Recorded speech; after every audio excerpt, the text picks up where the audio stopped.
جو لکھتا ہوں میں نعت شافع محشر کیے یاور۔ علم غیب مصطفیٰ صلی اللہ تعالیٰ علیہ وسلم، وہ رسول گرامی وقار صلی اللہ تعالیٰ علیہ وسلم کے علم کے سمندر کے انتہا کو کون ناپ سکے؟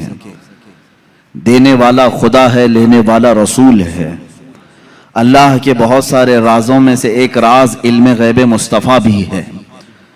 رسول کریم صلی اللہ تعالیٰ علیہ وسلم کو کتنا علم عطا ہوا، کتنا غیب جانتے تھے، یہ امت کا بحث کا موضوع نہیں ہے۔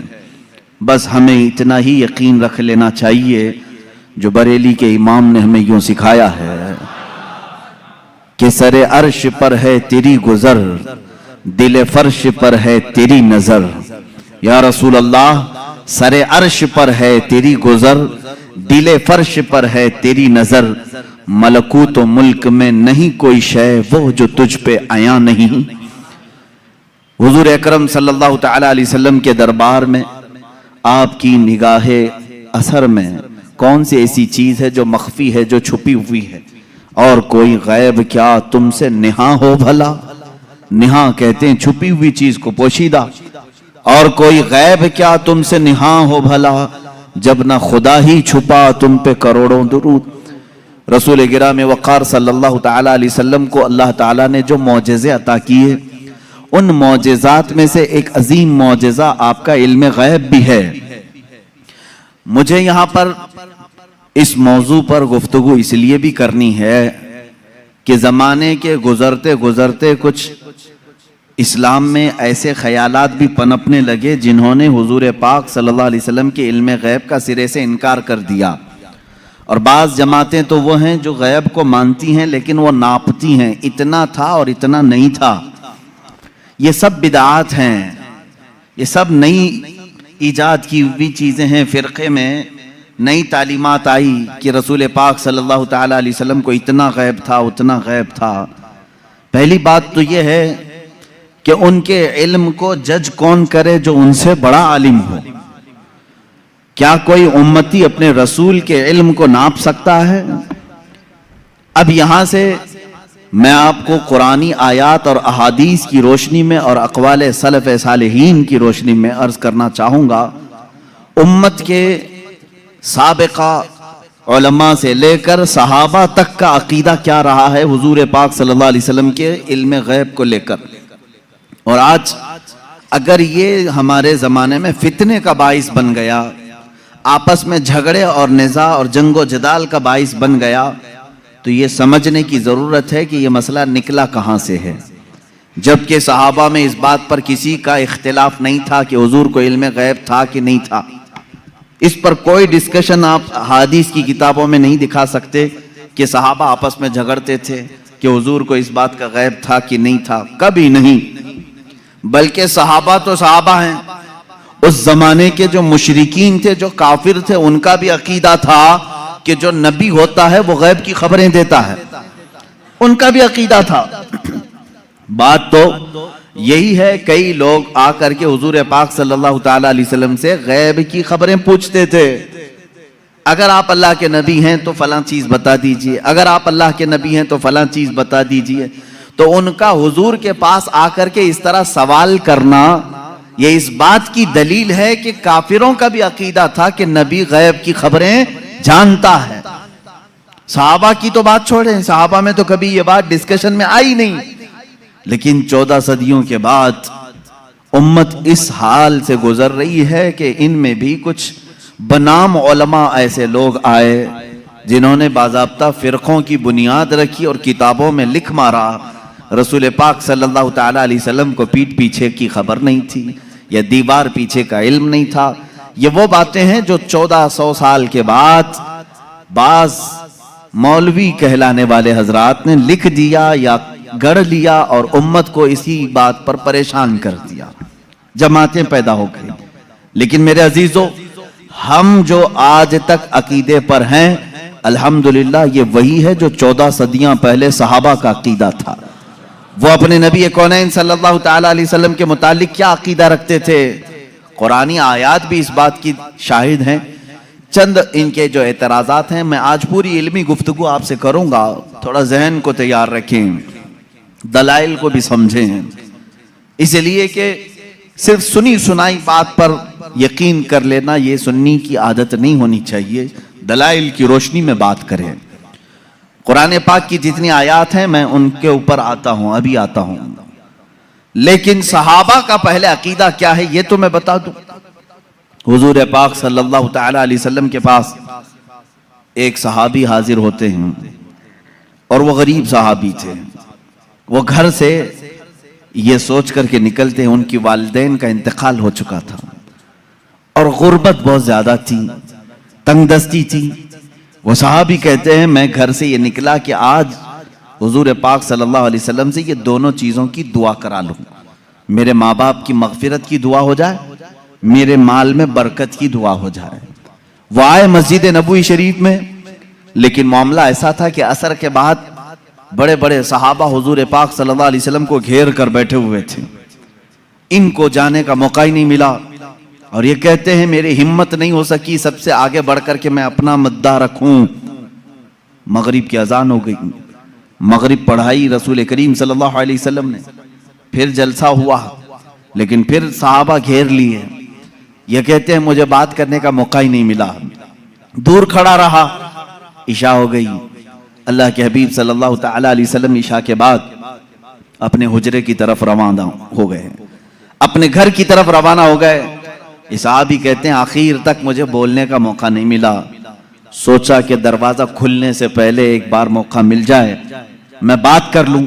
یہ سوچتے ہوئے پیچھے ہاتھ باندھے چلے جا رہے تھے. اللہ کے نبی صلی اللہ تعالی علیہ وسلم آگے آگے چل رہے ہیں. دروازے کے قریب پہنچے، رسول کریم صلی اللہ تعالی علیہ وسلم پلٹ کر کے دیکھتے ہیں اور اس صحابی سے کہتے ہیں جا اللہ تیرے والدین کی مغفرت فرما ہے، اللہ تیری غریبی اور تنگ دستی کو دور فرما ہے. ملی وہ مراد بھی جو کہہ نہ سکا لب سے، میرے سکوت پر بھی میرے شاہ کی نظر گئی. عزیزان گرامی، یہ صحابہ کا عقیدہ تھا.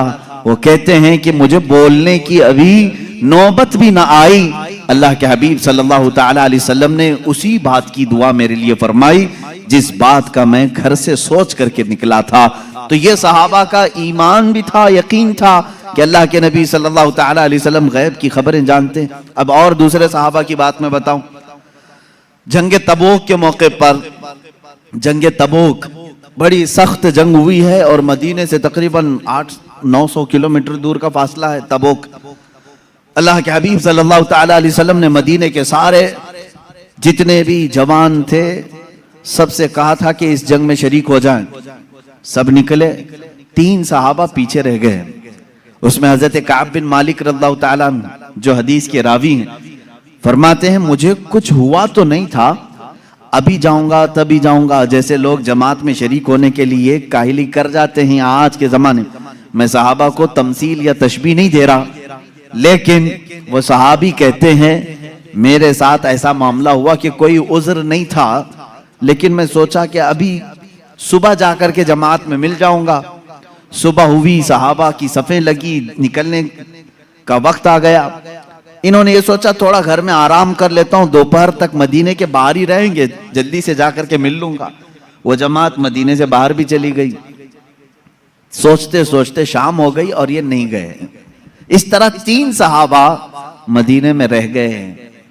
اور جنگ تبوک میں میرے آقا صلی اللہ تعالی علیہ وسلم بنفس نفیس تشریف لے گئے. جب جنگ کا ختم ہوئی، وہاں سے واپسی ہوئی، آنے کے فوراً بعد اللہ کے حبیب صلی اللہ تعالی علیہ وسلم نے ان 3 کو طلب کیا. اب ان کی باتیں سنیں. حضرت کعب بن مالک ہیں اس میں.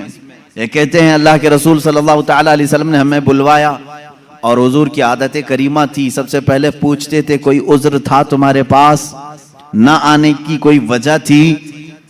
اب اس صحابی کی بات سنیں. کہتے میں چاہتا تو کچھ نہ کچھ بات گڑھ لیتا کہ گھر کا کام کاج آ گیا تھا، بچے بیمار تھے، جائیداد کا مسئلہ تھا، کچھ تو کہہ دیتا. حضرت کعب کہتے ہیں، یہ الفاظ ہیں ان کے، میں کچھ بہانہ کر لے جاتا، لیکن اس کے پاس کیا بہانہ کروں جو دلوں کی حالات بھی جانتا ہے، جو دلوں کی بھی خبر رکھتا ہے. وہ کہتے ہیں صحابی رسول کہ میں کہہ دیا کہ اے اللہ کے نبی آپ بہتر جانتے ہیں, عذر تو کچھ نہیں تھا, سستی اور کاہلی نے مجھے دور رکھا. تینوں کا یہی معاملہ تھا.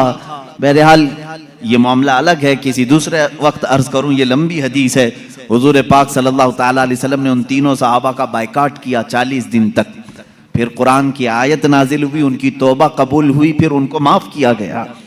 لیکن مجھے اس سے بیان یہی کرنا تھا, صحابہ کا عقیدہ یہ ہے, وہ یہ کہتے ہیں ہم چاہتے تو بہانہ کر لیتے, لیکن ان کے پاس کیا بہانہ کریں جو دلوں کی بھی جانتے ہیں. اس کا مطلب یہ ہے کہ یہ صحابہ اس طرح کا عقیدہ نہیں رکھتے تھے جو آج کے ملا کہتے ہیں کہ پیٹھ پیچھے کی خبر نہیں تھی, دیوار کے پیچھے کی خبر نہیں تھی. وہ صحابی کہتے میرے دل کے حالات وہ جانتے تھے, اس لیے میں بہانہ نہیں کر سکا. عزیزان گرامی وقار, ایک دو نہیں کئی باتیں اس بات کی شاہد ہیں اور دلیل ہیں. اللہ کے حبیب صلی اللہ تعالیٰ علیہ وسلم نے غیب کی خبریں دی ہیں. اب مجھے یہ بتائیں, نبی جو لفظ ہے یہ کسی بھی دنیا کی ڈکشنری میں جا کر اٹھاؤ, عربک لفظ ہے, یہ نبی عربک ورڈ ہے. اس کا ترجمہ کہیں سے بھی جا کر کے آپ دیکھیں, نبی کا معنی ہوتا ہے غیب کی خبر دینے والا, غیب کی خبر دینے والا. اس کا ڈیفینیشن یہ ہے, اگر وہ غیب کی خبریں نہ دے تو پھر نبی کیسا؟ وہ لفظ ہی اس کے اوپر سوٹ نہیں کرے گا اگر وہ غیب کی خبر نہیں جانتے ہوں. غیب کی خبر سے مراد کیا ہے میرے عزیزو؟ جو ظاہر ہے ہم اس کو کہتے ہیں ظاہری خبر, اور غیب میں بہت ساری چیزیں آتی ہیں.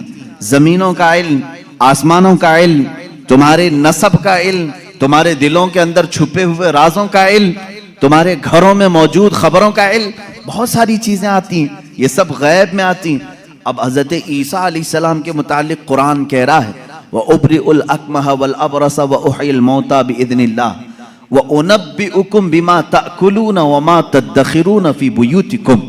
حضرت عیسیٰ علیہ السلام کہتے ہیں کہ میں تمہیں وہ سب چیزوں کی بات بتا دوں گا, خبر دے دوں گا جو کچھ تم اپنے گھروں میں بیٹھ کر کھاتے ہو اور جو کچھ تم جمع کرتے ہو. یہ کون کہہ رہا ہے؟ عیسیٰ علیہ السلام. ان کی زبان میں قرآن بیان کر رہا ہے. قرآن یہ کہہ رہا ہے عیسیٰ علیہ السلام ان تمام چیزوں کی خبر دیتے تھے جو لوگ اپنے گھروں میں کھاتے ہیں, جو لوگ اپنے گھروں میں جمع کرتے ہیں. جب بنی اسرائیل کے نبی عیسیٰ علیہ السلام گھروں میں موجود کھانوں کی خبر دے سکتے ہیں, سید الانبیاء صلی اللہ تعالیٰ علیہ وسلم پوری امت کی خبر نہیں رکھ سکتے؟ عزیزان گرامی وقار, رسول گرامی وقار صلی اللہ تعالیٰ علیہ وسلم کتنا غیب رکھتے تھے کتنا نہیں, ایک الگ ٹاپک ہے. میں آپ کو اس مسئلے کو نہایت ہی اخلاق کے ساتھ, تمیز کے ساتھ, تہذیب کے دائرے میں بتاؤں گا, اس لیے کہ کبھی کبھار ہوتا ہے کہ کوئی جوش میں اور جذبے میں ادھر سے ادھر چلا جائے, لیکن میں بڑے ادب کے ساتھ آپ سے عرض کروں گا. علم غیب کا انکار کہاں سے آیا, کیوں ہوا, اور ہمارا آج یہ مسئلہ کیوں بنا؟ اس کی وجہ یہ ہے کہ بعض سلفی اور وہابی اور ان کی پیروی میں جماعت دیوبند, جن کے بعض علماء نے حضور پاک صلی اللہ تعالیٰ علیہ وسلم کے کچھ علم غیب کا انکار کیا, ان کی کتابوں میں موجود ہے. اب یہیں سے یہ مسئلہ نکلا, ان کے اس مذعومہ باطل عقیدے کے اوپر امام اہل سنت فاضل بریلوی رحمۃ اللہ تعالیٰ علیہ نے پوری کتاب تصنیف فرمائی, الدولۃ المکیہ بالمادۃ الغیبیہ, جس میں تقریباً 200 دلائل سے ثابت کیا ہے کہ حضور پاک صلی اللہ تعالیٰ علیہ وسلم کو ما کان و ما یکون کا علم تھا, جو کچھ ہو چکا اور جو کچھ ہونے والا ہے سب کا علم تھا, سب کا علم تھا. اب اگر حضور پاک صلی اللہ تعالیٰ علیہ وسلم کے علم غیب کے متعلق آپ ڈسکشن میں آ جائیں تو اب میں آپ کو بتاتا ہوں, آپ کو کس نے بتایا کہ انسان اول کون تھا؟ دنیا میں سب سے پہلے کون آیا یہ سب کو معلوم ہے کہ نہیں؟ آدم علیہ السلام ہے, وہ سب سے پہلے نبی تھے, سب سے پہلے رسول تھے. اب اس سے پہلے بھی اگر جائیں, آدم علیہ السلام کو پیدا کیسے کیا گیا؟ آدم علیہ السلام جنت میں رہے, جنت سے پھر دنیا میں بھیجے گئے, ان کی پیدائش کے معاملات, ان کے دنیا میں آنے کے معاملات, پھر سیدنا نوح علیہ السلام نے تبلیغ فرمائی 950 سال, اس کے بعد اور بھی انبیاء اکرام علیہ السلام کے واقعات، یہ سب باتیں آپ کو بتائی کس نے؟ کس نے خبر کیا؟ کون بتایا آپ کو؟ سب کا نقطہ اتحاد تمہارے ہاں جمع ہوگا محمد الرسول اللہ صلی اللہ علیہ وسلم۔ اگر اللہ کے رسول صلی اللہ تعالی علیہ وسلم نہ بتاتے تو نہ تمہیں آدم علیہ السلام کی خبر تھی، نہ تمہیں نوح علیہ السلام کی خبر تھی، نہ تمہیں ابراہیم و اسماعیل علیہ السلام کی خبریں تھی، نہ تمہیں حضرت یوسف علیہ السلام کے واقعات معلوم تھے۔ قرآن جو کچھ بھی بیان ہوا ہے وہ مصطفیٰ کی زبان سے تو بیان ہوا ہے، میرے آقا صلی اللہ تعالی علیہ وسلم کے زبان سے بیان ہوا ہے۔ تو میرے عزیزو، جو ہو چکا حضور اس کا بھی علم رکھتے ہیں، جو ہو چکا میرے آقا صلی اللہ تعالی علیہ وسلم اس کا بھی علم رکھتے ہیں، اس کی خبر رکھتے ہیں۔ اب بعد میں ہونے والا یہ بھی آپ کو معلوم ہے، ہر مسلمان کا عقیدہ ہے قیامت آنے والی ہے یا نہیں؟ اگر انکار کرو گے تو اسلام سے نکل جاؤ گے۔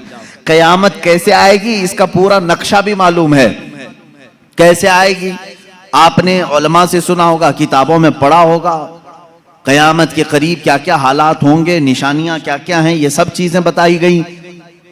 یاجوج ماجوج آئیں گے، دجال نکلے گا، سورج پچھم سے نکلے گا، دابت الارض آئے گا، یہ بڑی بڑی نشانیاں۔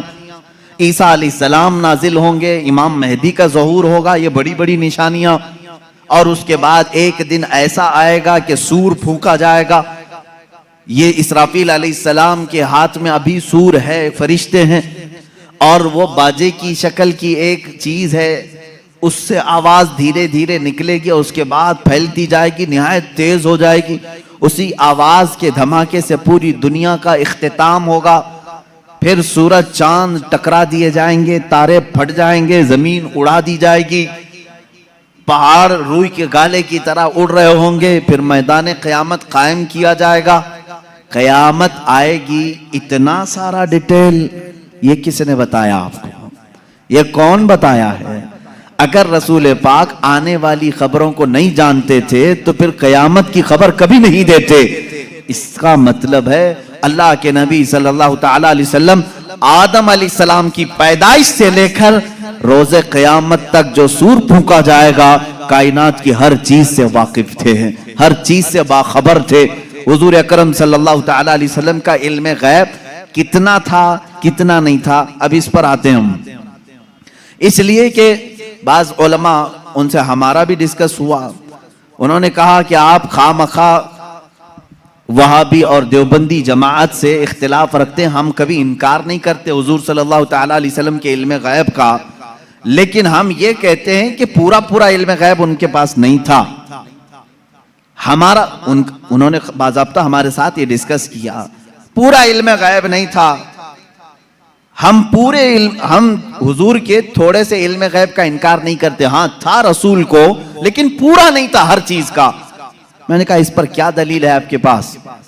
انہوں نے کہا بعض مقامات پر حضور نے کہا ہے مجھے معلوم نہیں، بہت سارے ایسے مقامات ہیں واقعہ ہو گیا حضور کو اس کی خبر نہیں رہی، اس کا مطلب ہے حضور کو پورے علم غیب کا پورا علم غیب نہیں تھا، تھوڑا سا تو تھا، ہم اس کا اقرار کرتے ہیں۔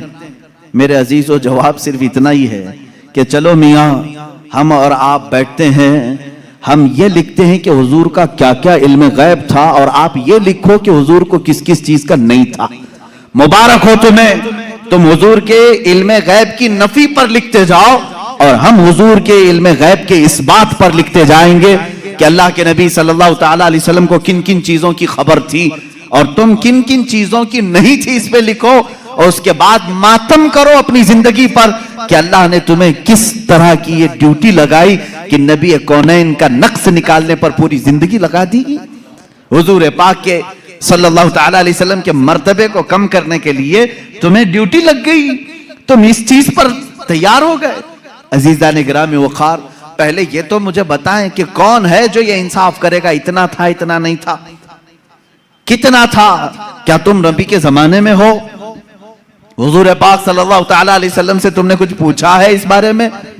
چلو اگر 100 چیزوں کا علم تھا حضور صلی اللہ تعالی، یا علم غیب اگر 100 کو کہتے ہیں تو تم بتاؤ حضور کے پاس 70 تھا کہ 75 تھا کہ 80 تھا کہ 82 تھا؟ کوئی حد ہے تمہارے پاس؟ نہیں بتا سکیں گے، میرا چیلنج ہے۔ وہ کہتے ہیں باز کا تھا. ارے میاں وہ باز کی بھی تو تحدید کر دو, باز کا مطلب کیا ہے؟ نہیں, باز کا علم غیب تھا. آج بھی وہ کہتے ہیں حضور کو بعض چیزوں کا علم غیب تھا. میں یہی کہتا ہوں وہ بعض کتنا تھا یہ آپ متعین کر کے بتا دو. چلو 30% تھا, 40% تھا, پرسنٹیج نہیں بیان کر سکیں گے.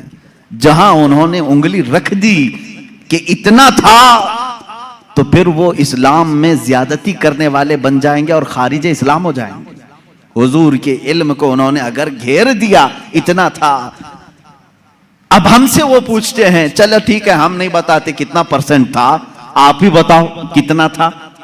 ہم کہتے ہیں اللہ کے بعد اگر کوئی علم ہے تو رسول پاک کے بعد, تو اللہ کا ناپو, اس کے بعد پتہ چل جائے گا.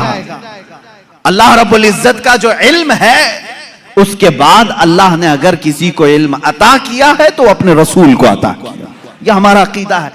اب ہمیں معلوم نہیں اللہ کا علم کتنا ہے, اب ہم کو وہ اصل معلوم نہیں, تو پھر جس کو عطا کیا اس کا کہاں ہم حساب کر سکیں گے. اب ایک ایگزامپل میں آپ کو بتا دوں. سیدنا خضر علیہ السلام جن کو خضر کہا گیا ہے, موسیٰ علیہ السلام اور حضرت خضر کا جو واقعہ ہے سورہ کہف میں ہے.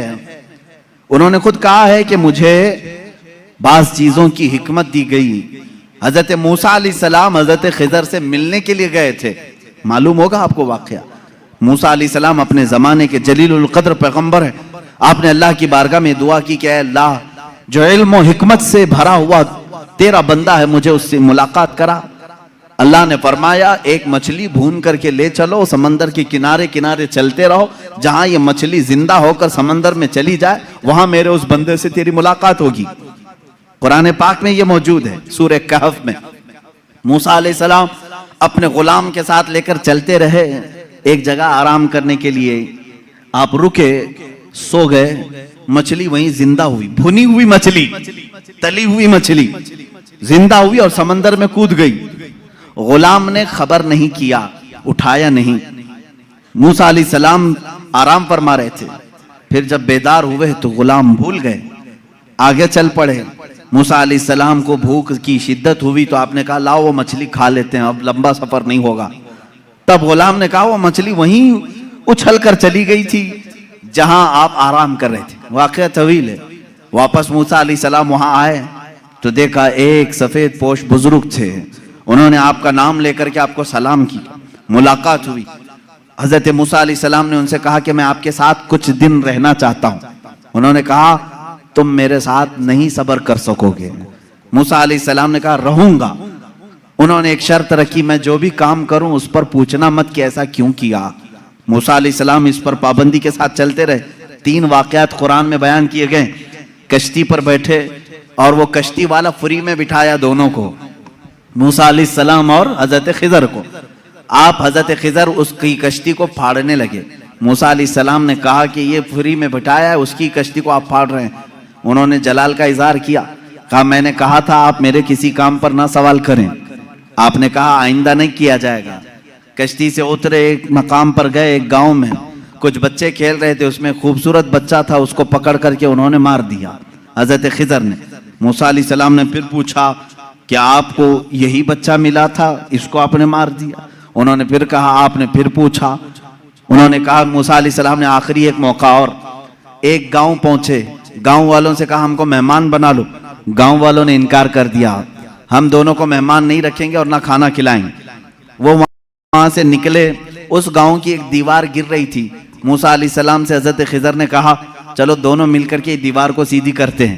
موسیٰ علیہ السلام نے کہا ایک تو گاؤں والوں نے کھانا بھی نہیں کھلایا, مہمان بھی نہیں بنایا, ان کی دیوار کو ہم کیوں صحیح کریں, اور آپ نے ایسا کیوں کیا.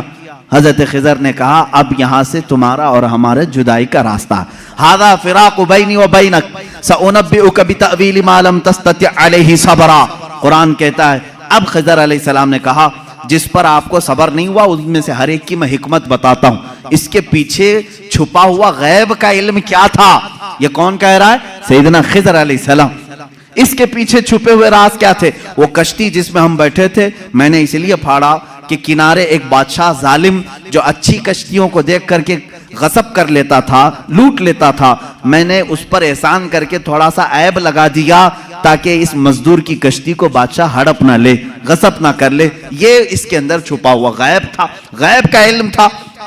موسیٰ علیہ السلام کو دوسرے واقعے کی خبر انہوں نے دی، وہ بچے کے متعلق مجھے اللہ کی طرف سے یہ علم تھا کہ وہ بڑا ہو کر کے اپنے ماں باپ کو بھی مارے گا اور قاتل بلکہ وہ کافر بنا ڈالے گا، اس لیے میں نے اس کو مار دیا تاکہ اس کے والدین محفوظ رہیں، ایمان کی حالت میں رہیں۔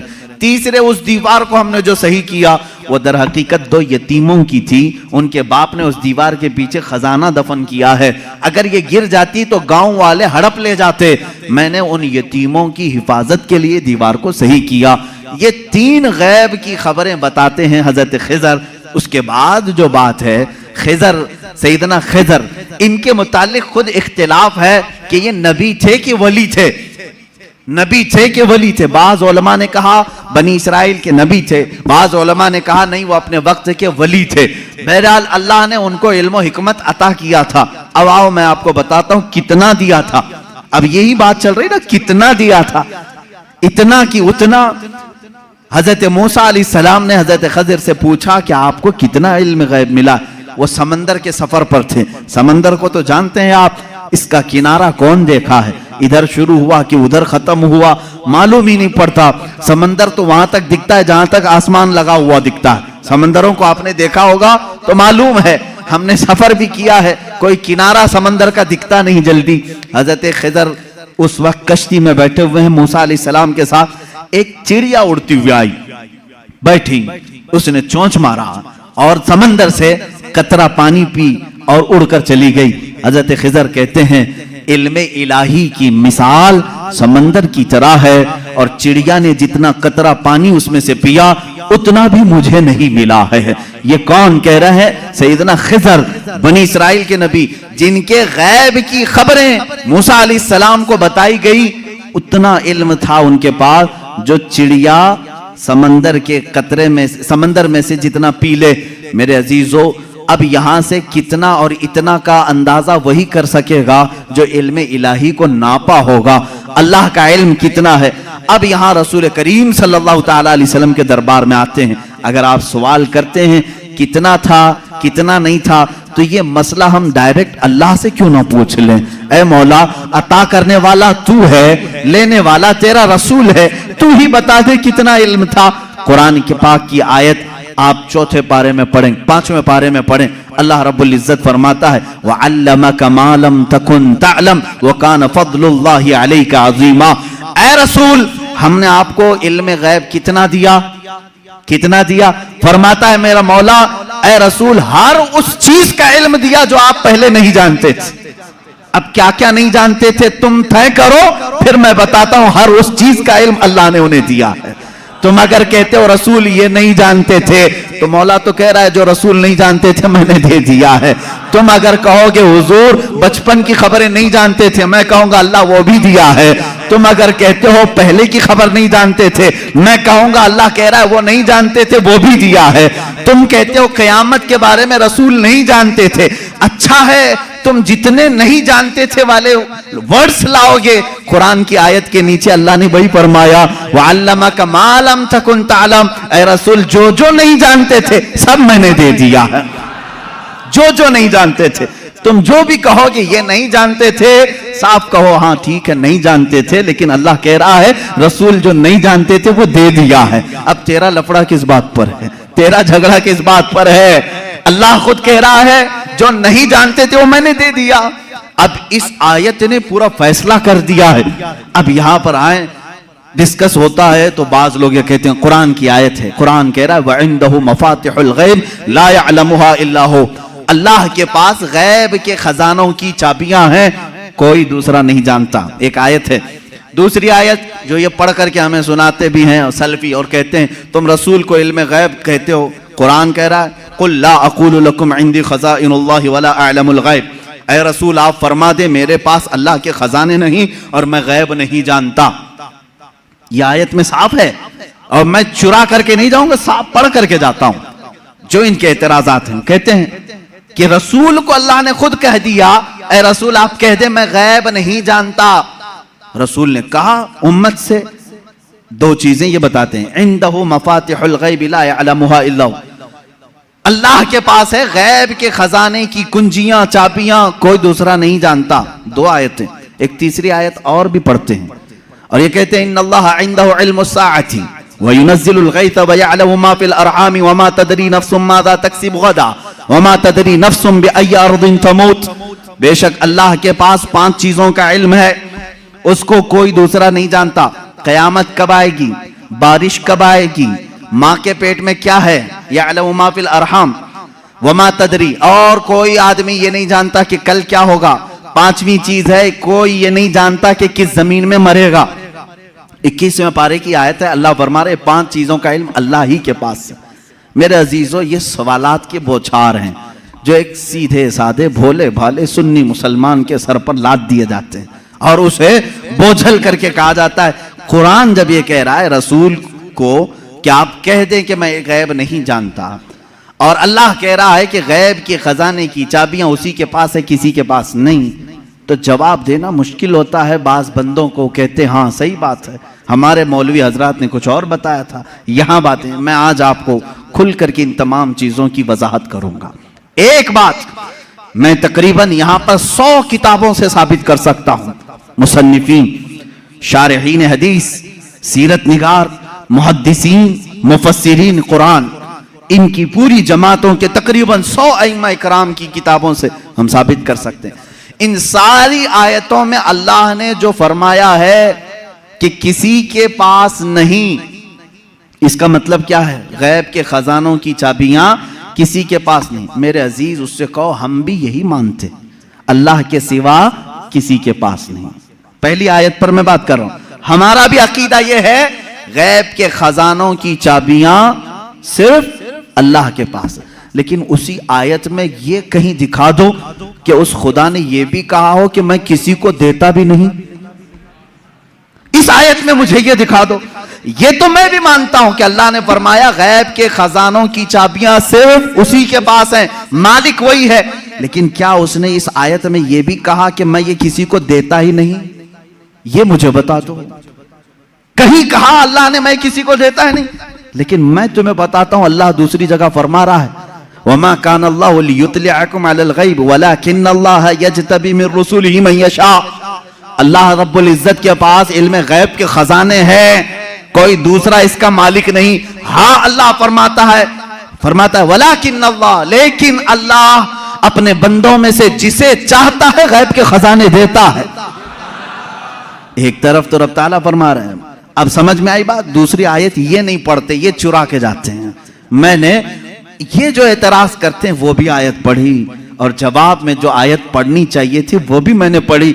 اللہ نے فرمایا بالکل سچ ہے، ہمارا عقیدہ بھی یہی ہے، غیب کے خزانوں کی چابیوں کا مالک صرف اللہ ہے، لیکن اس نے کہیں قرآن میں یہ نہیں کہا کہ میں یہ چابیاں کسی کو نہیں دیتا، کہیں کہا اللہ تعالیٰ نے، بلکہ رسول سے پوچھتے ہیں، میرے آقا صلی اللہ تعالیٰ علیہ وسلم خود فرماتے ہیں، حدیث پاک ہے، صحیح حدیث ہے، اعطیت مفاتیح خزائن الارض، معراج کی رات آپ کو اللہ نے کیا کیا دیا؟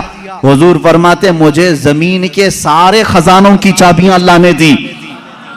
رب ہے موتی یہ ہے قاسم، رزق اس کا ہے کھلاتے یہ ہیں، ٹینشن تیسرے کو کیوں ہے، تکلیف تیسرے کو کیوں ہے؟ اللہ فرما رہا ہے دینا چاہے وہ اپنے بندوں میں سے جس کو چاہے دے دے۔ ایک آیت یہ ہے۔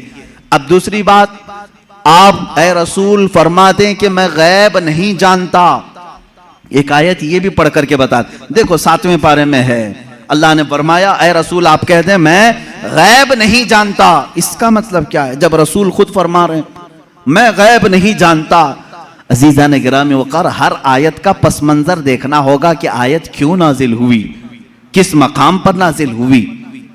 عزیزان گرامی وقار رسول کریم صلی اللہ تعالیٰ علیہ وسلم کے لیے کوئی یہ عقیدہ نہ گڑھ لے کہ جیسے خدا کا علم ہے ویسے رسول کا بھی علم ہے، یہ شرک ہو جائے گا۔ کسی سنی کا یہ عقیدہ ہے؟ کیا آپ رسول کو خدا کے برابر سمجھتے ہیں؟ رسول کا علم خدا کے علم کے برابر ہے؟ نہیں، اللہ کا علم اس کا اپنا ذاتی علم ہے، اور رسول کا جو علم ہے وہ عطا کیا ہوا ہے۔ خدا کو کسی نے عطا کیا، لیکن رسول کو اللہ نے عطا کیا ہے۔ اب یہاں پر اللہ نے جو رسول سے فرمایا اے رسول آپ کہتے میں غیب نہیں جانتا، اس کا مطلب ویسا غیب جو اللہ کا ہے وہ میں نہیں جانتا، ہاں وہ سب جانتا ہوں جو اللہ نے مجھے دیا ہے۔ بات سمجھ میں آ گئی؟ یہ دوسری آیت ہو گئی۔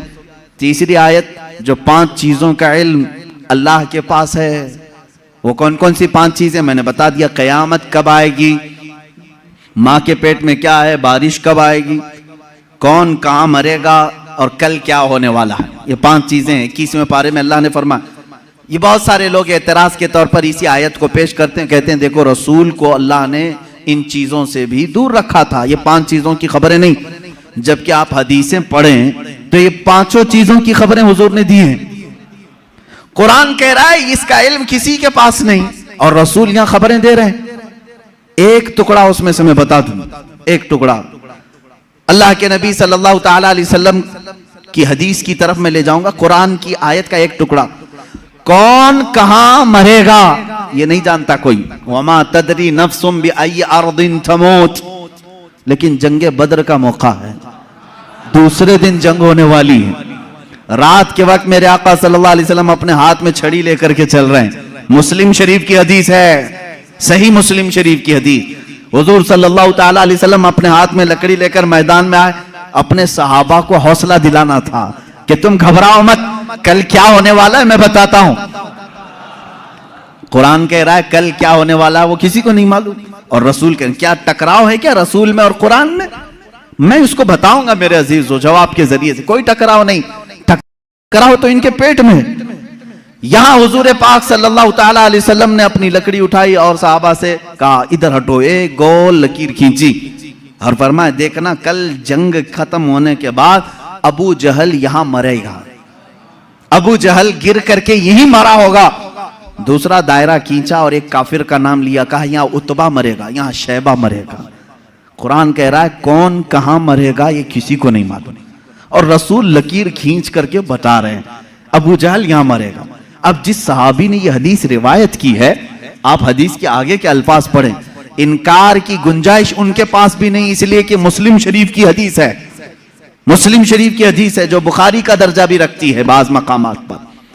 میرے عزیزوں صحابی کہتے ہیں جنگ ہوئی، ختم ہوئی، دوسرے دن ہم فتح کا جشن منا رہے تھے، لیکن میدان میں جب کافروں کی لاشیں گھسیٹنے کے لیے آئے تو ہم نے دیکھا رسول پاک صلی اللہ علیہ وسلم نے جو دائرہ کھینچا تھا جس کے نام کا، وہ ایک بال برابر بھی باہر نہیں گرا تھا، وہی گر۔ ابو جہل کے لیے جو پنجرا بنایا گیا تھا اسی میں مرا ہے، عتبہ اور شیبہ کے لیے جو ڈیڈ لائن کھینچی گئی تھی وہی ان کا ڈیڈ ہوا ہے، آخری وہیں ختم ہوئے ہیں۔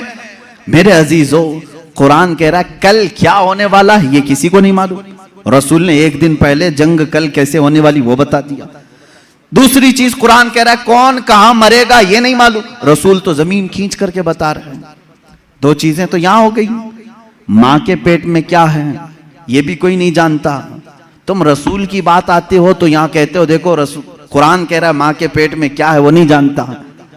تم تو ڈاکٹروں کے بارے میں بھی اتنا علم رکھتے ہو کہ سونوگرافی سے بتا دیتے ہیں لڑکا ہے کہ لڑکی ہے، آج کے جدید علم میں اس کا تو انکار نہیں ہے۔ اب یہ قرآن کی آیت جس چیز کو منع کر رہی ہے کوئی نہیں جانتا، اس کا مطلب کیا ہے، اس کا مطلب کیا ہے؟ اب بارش کا مسئلہ ہے، بارش کب ہوگی یہ کسی کو نہیں معلوم، بارش کب ہوگی یہ کسی کو نہیں معلوم، لیکن بارگاہ مصطفیٰ صلی اللہ علیہ وسلم میں ایک صحابی حاضر ہوئے، کہا کہ آقا قحط پڑ گیا ہے، بکریاں سوکھ رہی ہیں، جانور مرنے کے قریب ہیں، بارش نہیں ہے، کب آئے گی؟ یہ کس سے پوچھنے آئے صحابی؟ رسول پاک سے، جبکہ قرآن کہہ رہا بارش کب آئے گی یہ کسی کو نہیں معلوم۔ معلوم ہونا نہ ہونا الگ بات ہے، رسول پاک نے کہا ابھی نازل کر دیں۔ حضور پاک صلی اللہ تعالی علیہ وسلم کو اللہ نے اتنا اختیار عطا کیا کہ آپ نے ہاتھ اٹھایا اور کہا اے مولا ہمارے قحط سالی کو دور کر دے، بارش برسا۔ وہ صحابی کہتے ہیں ہمارے ہاتھ نیچے بھی نہیں ہوئے تھے کہ بارش شروع ہو گئی، اور اتنی ہوئی 8 دن تک ہوتی رہی۔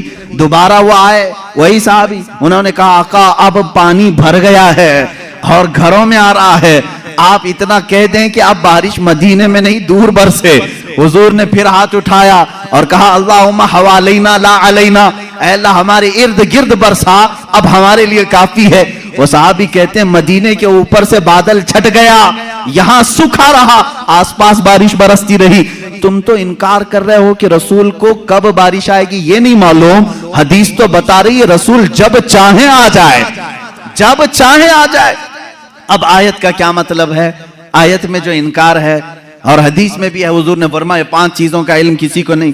یہاں یہی جواب میں دوں گا، اے میرے عزیز، اللہ نے یہ سچ فرمایا کہ یہ 5 چیزوں کا علم اللہ ہی کے پاس ہے، لیکن پوری آیت میں اللہ نے یہ کہیں نہیں فرمایا یہ میں کسی کو دوں گا بھی نہیں. اللہ نے فرمایا یہ 5 چیزوں کا علم میں کسی کو دیتا بھی نہیں، بلکہ اللہ جسے چاہے ان 5 چیزوں سے خبردار کرے. جب عام بندوں کو اللہ ان 5 چیزوں سے خبر کر سکتا ہے تو اپنے غیب بتانے والے رسول کو کیا یہ 5 چیزوں کا علم نہیں دیا جائے گا؟ بے شک میرے آقا صلی اللہ تعالیٰ علیہ وسلم کو خبریں تھی. اب آؤ احادیث کی روشنی میں کون کون سی چیزیں صحابہ نے محسوس کی ہیں. جنگ بدر کے قیدی جو تھے، وہ جو قید ہوئے تھے 70 لوگ تھے، ان کے بارے میں مشورہ ہو رہا تھا. بہت ساری چیزیں ہیں غیب کی خبروں میں، مشورہ ہو رہا تھا کہ کیا کیا جائے. بعض نے کہا ان کو مار ڈالیں، جلا دیں، بہت انہوں نے ستایا ہے مسلمانوں کو. لیکن حضرت ابوبکر صدیق رضی اللہ تعالیٰ عنہ کے مشورے پر عمل ہوا. انہوں نے کہا ان سے فدیہ لے کر کے چھوڑ دیا جائے.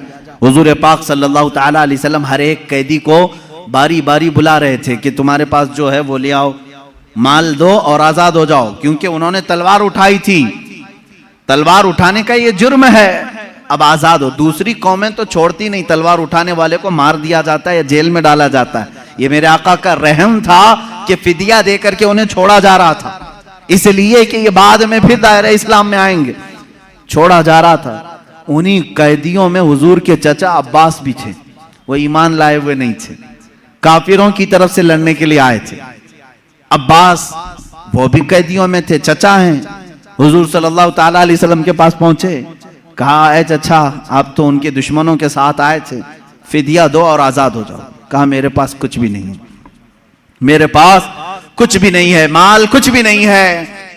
حضور پاک صلی اللہ تعالیٰ علیہ وسلم نے کیا فرمایا جانتے ہیں؟ کہتے ہیں چچا جب مکہ سے نکلے تھے اپنی بیوی ام الفضل کو ایک گٹھری آپ نے سکوں کی دی تھی، فلاں جگہ چھپانے کے لیے کہا تھا، وہ گٹھری منگوائیں اور فدیہ دیں اور آزاد ہو جائیں.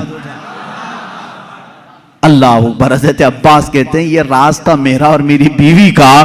یہ محمد عربی صلی اللہ علیہ وسلم جنگ کے میدان میں بتا رہے ہیں چچا آپ گھر سے نکلتے وقت جو پیسوں کی تھیلی اپنی بیوی کو سپرد کر کے آئے تھے اور کہا تھا فلاں جگہ چھپا کے رکھنا، کسی کو بتانا مت، حضور یہ تک بتا رہے ہیں. حضرت عباس نے کہا میں فدیہ تو لاؤں گا لیکن پہلے کلمہ طیبہ بھی پڑھ لوں گا. دائرہ اسلام میں آئی حضرت عباس رضی اللہ تعالیٰ عنہ حضور صلی اللہ تعالیٰ علیہ وسلم پر ایمان لائے. میرے عزیزو ان کا تو یہ عقیدہ تھا کہ رسول ہمارے گھروں میں چھپی ہوئی چیزوں کو بھی جانتے. جنگ بدر میں آئے ہوئے اور بھی جنگ بدر ہی سے متعلق بڑی نفیس بات ہے، حدیث ہے. جنگ بدر میں جو کفار و مشرکین آئے تھے اس میں کئی غیب چھپے ہوئے ہیں، کئی غیب جن کی خبریں حضور صلی اللہ علیہ وسلم نے دی. ختم ہوئی اس میں کافروں کو بھاری نقصان ہوا تھا، بڑا نقصان ہوا تھا. یہ تو معلوم ہے کہ صرف 14 صحابہ کی وفات ہوئی، شہادت ہوئی، باقی 70 ان کے مارے گئے، 70 قیدی بنائے گئے. پورا مال وہ چھوڑ کے بھاگے تھے جو 1000 کی تعداد میں آئے تھے اور ادھر 313 ہی تھے.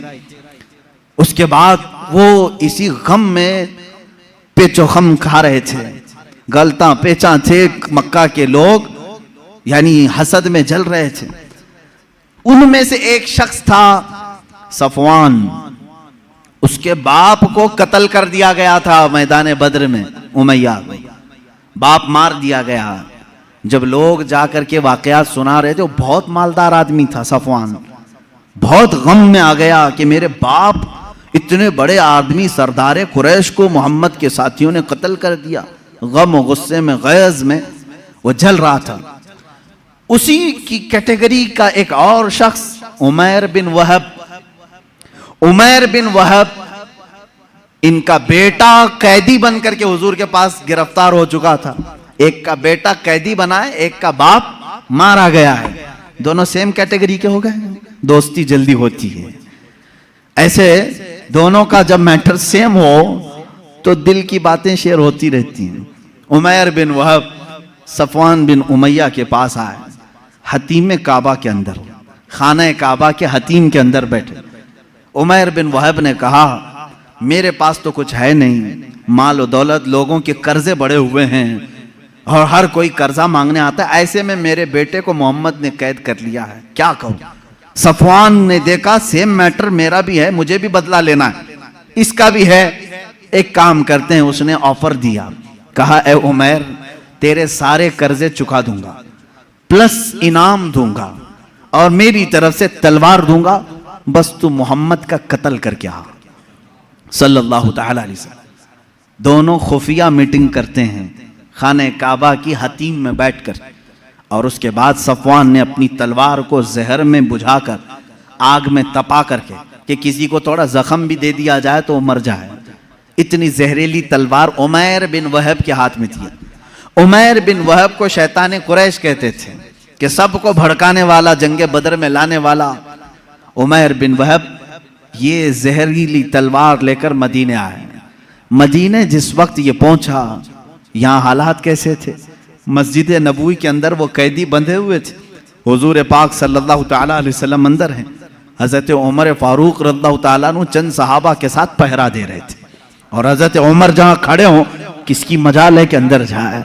جب وہ قریب آیا، ابھی قریب آ رہا تھا عمیر بن وہب، حضرت عمر بالکل چونک گئے اور اس کے بعد اپنے ساتھیوں سے کہا خذوا ھذا الکلب، پکڑو اس کتے کو، یہ آیا کیوں ہے مدینہ؟ یہ بدر میں دشمن بن کر کے آیا تھا، یہ الفاظ ہیں حدیث پاک میں، کہا اس کتے کو پکڑو جو پورے لوگوں کو بھڑکا کر کے بدر میں لے آیا تھا، اور جھپٹ پڑے اس پر اور اس کے گلے میں رومال ڈال کر کے اس کو پھندا بنا لیا۔ کہا کیوں آیا ہے؟ کہا نہیں بس بیٹے سے ملنے آیا تھا، بیٹے سے ملنے آیا تھا، میرا بیٹا قیدی ہوا ہے تمہارے ہاں، دیکھوں تو کچھ حال چال پوچھ لوں، اس لیے آیا ہوں۔ تو حضرت عمر نے کہا اس کو پکڑے رہو، پہلے میں اجازت تو لے لوں رسول پاک سے۔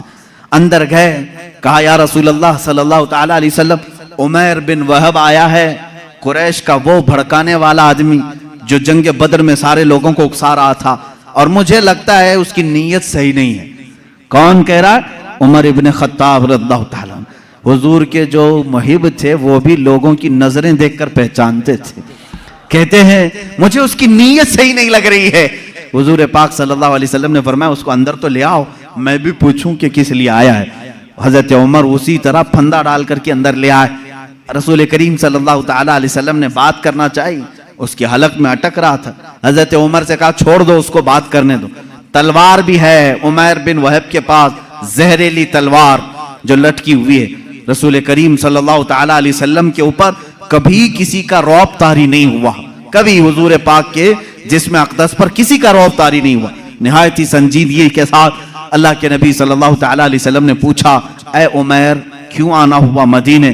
اس نے کہا بیٹے کی خیر خیریت کے لیے آیا ہوں، میرا بیٹا قیدی بن کر کے آپ کے ہاں آیا ہے۔ حضور نے فرمایا نہیں، یہ مقصد نہیں ہوگا تیرا، یہ مقصد تو نہیں ہوگا، سچ سچ بتا۔ کہا نہیں، بیٹے کی خبر لینے کے لیے ہی تو آیا ہوں۔ حضور نے فرمایا بیٹے کی خیریت پوچھنے کے لیے تلوار لے کے کیوں آئے ہو؟ تلوار کی کیا ضرورت ہے؟ اس نے تلوار نیچے پھینک دیا اور کہا ان تلواروں کا کیا؟ جنگ بدر میں تو آپ نے دیکھا ہمارے پاس تلواریں تھی پھر بھی ہم کامیاب نہیں ہوئے، ان تلواروں کا کیا لینا؟ وہ باتیں بنا رہا تھا جیسے سامنے والے کو یوں سمجھا ہو کہ نہیں جانتا ہے۔ وہ تلوار نیچے رکھ کر کے کہہ رہا ہے تلوار سے کیا ہونا جانا ہے، کچھ تو نہیں ہوگا۔ حضور پاک صلی اللہ تعالی علیہ وسلم جلال میں کہا عمیر بن وہب چپ ہو جاؤ، وہ بات بتاؤ جو مکہ کے حتیم میں بیٹھ کر صفوان کے ساتھ تم کر کے آئے ہو، حتیم کعبہ کے اندر بیٹھ کر کے تم نے جو صفوان کے ساتھ ڈیلنگ کی ہے، معاہدہ کیا، وہ بات بتاؤ۔ یہ رسول پاک صلی اللہ علیہ وسلم نے جیسی کہا، عمیر بن وہب کہتا ہے میرے بدن میں راشا طاری ہو گیا، کپ کپی طاری ہو گئی، اس لیے کہ یہ بات میرے اور صفوان کے درمیان راز تھی، مکہ میں تیسرا کوئی نہیں جانتا تھا، مدینے میں بیٹھا ہوا تاجدار مدینہ میری خبر دے رہا ہے۔ عمیر بن وہب نے کہا اشہد انک محمدن رسول اللہ، میں گواہی دیتا ہوں کہ آپ اللہ کے سچے رسول ہیں۔ تلوار چھوڑ دی، ایمان لے آئے۔ حضرت عمر نے گلے سے گلے لگا لیا اور اس کے بعد باہر آ کر کے کہتے ہیں صحابہ سے، اے لوگوں، پہلے مجھے یہ شخص خنزیر سے زیادہ ناپسند تھا، لیکن ایمان لایا ہے، اب مجھے میرے عزیز بیٹے سے زیادہ محبوب ہے۔ یہ ایمان کی علامت بھی ہے۔ اللہ کے نبی صلی اللہ تعالی علیہ وسلم نے وہ خبر دی جو حتیم کعبہ میں بیٹھ کر کے وہ راز و نیاز سے باتیں کر رہے تھے۔ اس لیے میرے عزیزو، جب آپ اپنے گھر میں تنہائی میں بیٹھ کر کے یاد کریں، اس یقین کے ساتھ یاد کرو کہ میرا نبی سن رہا ہے، میرے آقا کو اس کی خبر ہے۔ اب رہی بات، وہ زندگی میں جانتے تھے، بعد وفات بھی جانتے ہیں۔ یہ بھی دلیل ہمارے پاس۔ پہلے ہم زندگی ہی کی بات کر لیں، ظاہری زندگی کی۔ اللہ کے نبی صلی اللہ تعالی علیہ وسلم کے ساتھ ایک بار نہیں کئی مرتبہ یہ معاملہ آتا ہے۔ جنگ موتا یہ جارڈن کی سرزمین پر ہے، اردن، جس کو عربی میں اردن کہتے ہیں، انگلش میں جارڈن۔ جنگ موتا یہ ایک بڑی خطرناک جنگ ہوئی ہے صحابہ کے ساتھ۔ اس میں رسول کریم صلی اللہ تعالی علیہ وسلم شریک نہیں تھے، مدینہ طیبہ میں تھے چند صحابہ کے ساتھ۔ اس میں صحابہ گئے، حضرت جعفر طیار اللہ تعالیٰ سپہ سالار بن کر کے گئے تھے۔ حضرت جعفر طیار حضور صلی اللہ تعالیٰ علیہ وسلم کے چچیرے بھائی ہیں، حضرت مولا علی کرم اللہ وجہہ الکریم کے سگے بھائی ہیں، جعفر بن ابی طالب۔ یہ سپہ سالار بن کر کے گئے، وہاں پر بازنطینی لوگوں سے سخت ترین مقابلہ تھا۔ مدینے میں میرے آقا صلی اللہ تعالیٰ علیہ وسلم بیٹھے ہوئے ہیں، جنگ موتا ہو رہی ہے۔ آج آپ جا کر کے کیلکولیٹ کر کے دیکھ لینا مدینے سے جارڈن کا فاصلہ کتنا ہے، کافی زیادہ ہوگا۔ وہ ایک الگ کنٹری ہے، آج یہ سعودی عرب الگ کنٹری ہے۔ دوپہر کا وقت ہے، اللہ کے نبی صلی اللہ تعالیٰ علیہ وسلم مسجد میں بیٹھے ہیں، صحابہ سامنے ہیں۔ حضور اکرم صلی اللہ تعالیٰ علیہ وسلم اچانک آپ کی آنکھوں میں آنسوں کا قطرہ ہے۔ آپ نے فرمایا، جنگ موتا میں جعفر طیار کے ہاتھ میں علم تھا، لیکن وہ شہید کر دیے گئے، شہید کر دیے گئے۔ پھر فرمایا اب علم عبداللہ بن رواحہ کے ہاتھ میں ہے۔ حضور صلی اللہ تعالیٰ علیہ وسلم یہاں صحابہ کو بتا رہے ہیں۔ تھوڑی دیر کے بعد حضور نے فرمایا عبداللہ بھی شہید کر دیے گئے، ایک اور صحابی کا نام لیا۔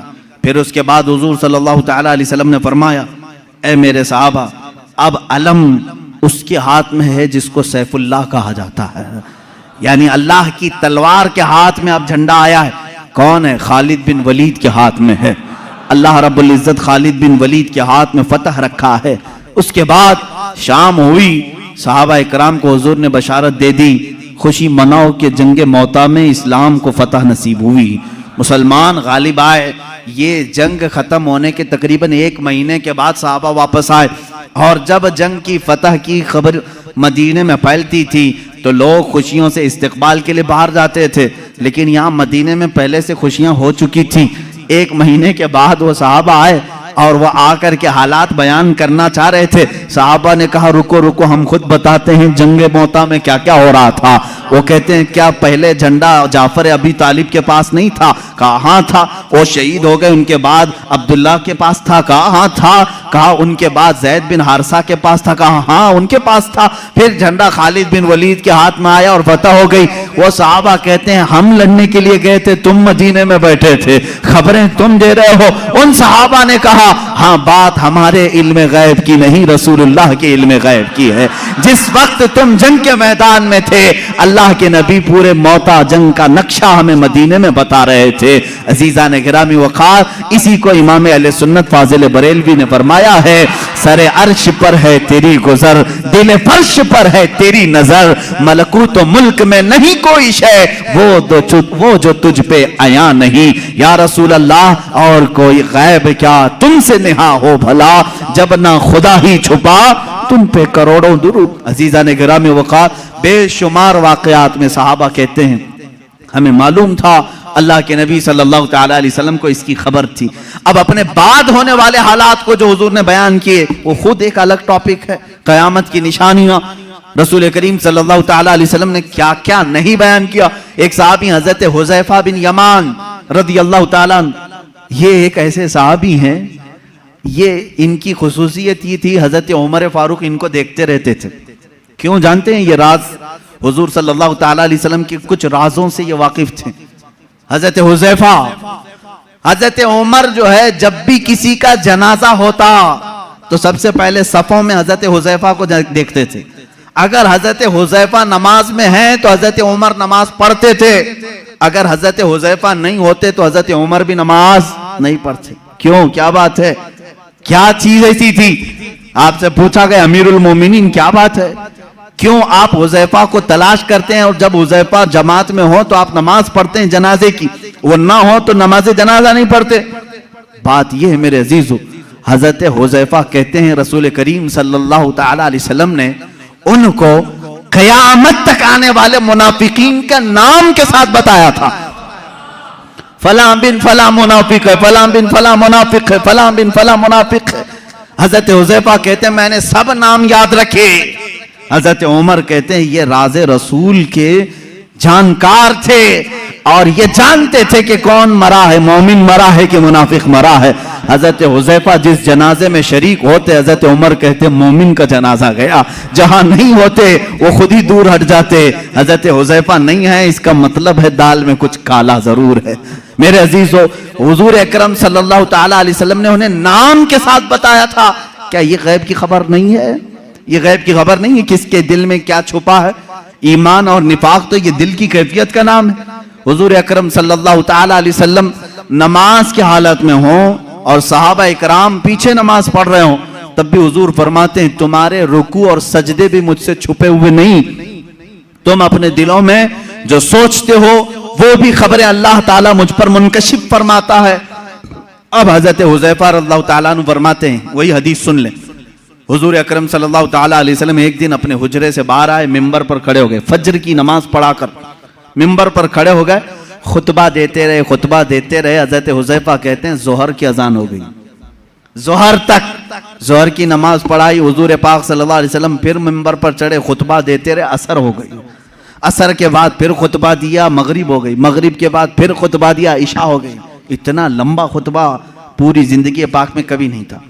حضرت حذیفہ رضی اللہ تعالیٰ عنہ اس حدیث کے راوی میں فرماتے ہیں یہ وہ دن تھا جب میں تنہا نہیں اور بھی صحابہ تھے. اللہ کے نبی صلی اللہ تعالیٰ علیہ وسلم نے اپنی وفات کے بعد سے لے کر قیامت تک آنے والے ہر فتنے کو حضور نے خطبے میں بیان کیا. اور حضرت حذیفہ فرماتے ہیں اتنے فتنے، کون کس فتنے کا بانی ہوگا، کون فاؤنڈر ہوگا، کون کون سی جماعتیں تشکیل پائیں گی، کتنے فرقے بنیں گے اور فرقے کا فاؤنڈر کون ہوگا اس کے نام کے ساتھ. حضرت حذیفہ کہتے ہیں 300 فتنوں کے بانیوں کے نام تو مجھے یاد ہیں. حضور صلی اللہ تعالیٰ علیہ وسلم ممبر پر بیان کر رہے ہیں. اور ایک حدیث حضرت ابو ہریرہ سے، حضور صلی اللہ تعالیٰ علیہ وسلم اپنے ہاتھ میں 2 کتابیں لیے ہوئے تھے. پوچھا حضرت ابو ہریرہ نے کیا ہیں؟ حضور نے فرمایا یہ ایک ہے، یہ ایک ہے، اس میں سارے جنتیوں کے نام ہیں، اس میں سارے جہنمیوں کے نام. اس کی بھی خبر اللہ نے رسول پاک کو عطا کی تھی. اب کون کون سی چیزوں کو تم نکالو گے کہ یہ نہیں جانتے تھے، وہ نہیں جانتے تھے، کون جنتی ہے اور کون دوزخی ہے، اس کی خبر بھی میرے آقا صلی اللہ تعالیٰ علیہ وسلم عطا فرما رہے ہیں. بلکہ جنت کے اندر پہنچنے والوں کی خبریں، دوزخ میں کون کون جائے گا ان کی خبریں، قبروں کے متعلق. یہاں تک کہ ایک حدیث پاک ہے حضور صلی اللہ تعالیٰ علیہ وسلم گزر رہے تھے، ایک جگہ قبرستان کے کھڑے ہو گئے اور آپ نے ایک بیری کے درخت کی ٹہنی شاخ کو توڑ کر ان قبروں پر لگایا. ہرے ہرے پتے تھے. صحابہ نے پوچھا یا رسول اللہ صلی اللہ تعالیٰ علیہ وسلم کیا بات ہے؟ آپ نے یہ پتوں کو ان کی قبروں پر رکھا. یہیں سے پھول چڑھانے کا ثبوت بھی ہمیں ملتا ہے. حضور پاک صلی اللہ تعالیٰ علیہ وسلم نے ہری بھری ٹہنیاں لگائی. حضور اکرم صلی اللہ تعالیٰ علیہ وسلم فرماتے ہیں میں گزر رہا تھا، میں نے دیکھا ان دونوں قبروں پر عذاب ہو رہا ہے. ان دونوں قبروں پر عذاب ہو رہا ہے. اور دونوں کو عذاب کس وجہ سے ہو رہا ہے یہ بھی میرے آقا نے فرمایا. ایک چغلی کرتا تھا اور دوسرا پیشاب کے چھینٹوں سے نہیں بچتا تھا. پیشاب کے جو قطرے ہیں وہ اڑ کر کپڑے میں لگتے ہیں، اس پر بھی عذاب دیا جا رہا ہے قبر میں. حضور اکرم صلی اللہ تعالی، اسی لیے کسی بھی مومن کو یہ زیب نہیں دیتا کہ وہ کھڑے ہو کر کے پیشاب کرے اور چھینٹے اپنے بدن پر اچھالے. یہ مسلمان کو زیب نہیں دیتا، ورنہ وہ قبر میں عذاب میں گرفتار ہوگا. پیشاب کے چھینٹوں سے اپنے آپ کو بچاؤ، اس سے بیماریاں بھی آتی ہیں، نسیان کی بیماری. جو پیشاب کے چھینٹوں سے اپنے آپ کو نہیں بچاتا اس کو بھولنے کی بیماری لگ جاتی ہے، بار بار بھولے گا، حافظہ کمزور ہوگا. اور پلس عذاب الگ.